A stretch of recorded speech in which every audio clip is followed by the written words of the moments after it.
ব্যাপারটা হচ্ছে প্রথমে জীবনপুর স্পোর্টিং ক্লাবের প্রত্যেক সদস্যদের সামনে যারা আছেন আমার মা বোনেরা, আমার দিদিরা, আমার পক্ষ থেকে অভিনন্দন, ভালোবাসা, বড়দের প্রণাম। প্রথমে বলে রাখি, এখন বেশি বকবক করলে বিরক্ত হবে মানুষ, সারাদিন খেলা দেখেছে। তো একটা ইচ্ছা ছিল, একটা স্বপ্ন ছিল, যখন ছোট ছিলাম বাবার সাথেও খেলা দেখতে এই মাঠে এসেছি। তখন এই বাঁকুড়া ডিস্ট্রিক্টের মধ্যে Jibanpur sporting club pipe ground এই এলাকাতে একটা বড় খেলা হতো, আমার যেটুকু জানা আছে।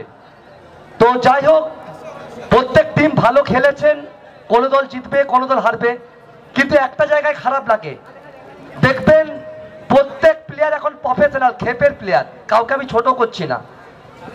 যখন কোনো টিম হারবে বা কোনো একটা ভুল করবে, ওরা চাইবে রেফারির উপরে দোষটা চাপিয়ে পর মাঠ ছাড়বো।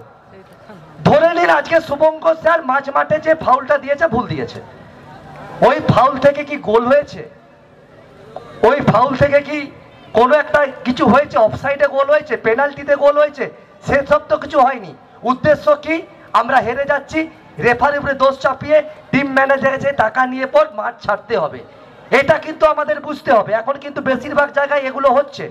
কোনো জায়গায় খেপের মাঠে দেখবেন কোনো টিম দুটো গোল খেয়ে আছে, কোনো ফরেনার বা দেশি প্লেয়ার একটা ইয়েলো কার্ড খেয়ে আছে, ইচ্ছা করে বক্সে মারবে, যে শেষ মুহূর্তে খেলা চলছে, রেফারি পেনাল্টি দেবে, আমরা 3 গোল মানবো না, টিম তুলে নেব। এই স্ট্র্যাটেজি আমাদেরকে দূর করতে হবে। ফরেনার যথেষ্ট ভালো প্লেয়ার, যথেষ্ট ভালো, কিন্তু গ্রাম বাংলার ফুটবল, আদিবাসী সমাজের ফুটবল, পশ্চিমবঙ্গের ফুটবলকে উন্নত করতে হলে, ভারতবর্ষের ফুটবলকে উন্নত করতে হলে আমাদের দেশি প্লেয়ারদের সুযোগ দিতে হবে। একটা বড় টুর্নামেন্ট হচ্ছে, আমার পাশের গ্রামের একটা ভালো প্লেয়ার, সে রিজার্ভ বেঞ্চে বসে আছে, আর কিছু দূর দূরান্ত থেকে বাইরে থাকা এইসব প্লেয়ার ক্যারিকাচার দেখাচ্ছে, সময়টা নষ্ট করছে, আমরা সেটাকে প্রাধান্য দিচ্ছি। এটা কিন্তু বেশি দিন চলতে পারে না।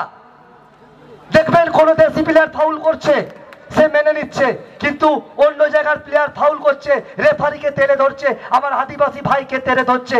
আর আমাদের গ্রাম বাংলার আদিবাসী ভাই, গ্রাম বাংলার ভাই, আমাদের বাঁকুড়ার ছেলেরা মুড়ি খেয়ে, পান্তা ভাত খেয়ে, মাঠে চাষ করে পর ফুটবল খেলে। তারা যদি কলকাতায় থাকতো, যদি একটা ভালো পরিকাঠামো পেত, তারাও কিন্তু আজকে কলকাতা মাঠে খেলতো। যাই হোক, সকলে ভালো থাকুন।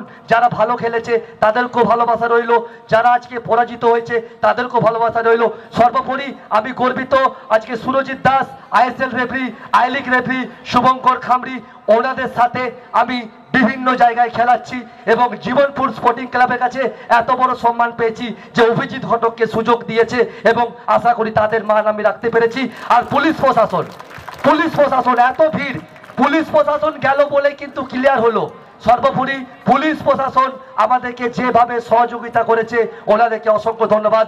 সকলে ভালো থাকুন, আবার সামনের বছর দেখা হবে। অসংখ্য ধন্যবাদ জানাই আমাদের সম্মানীয়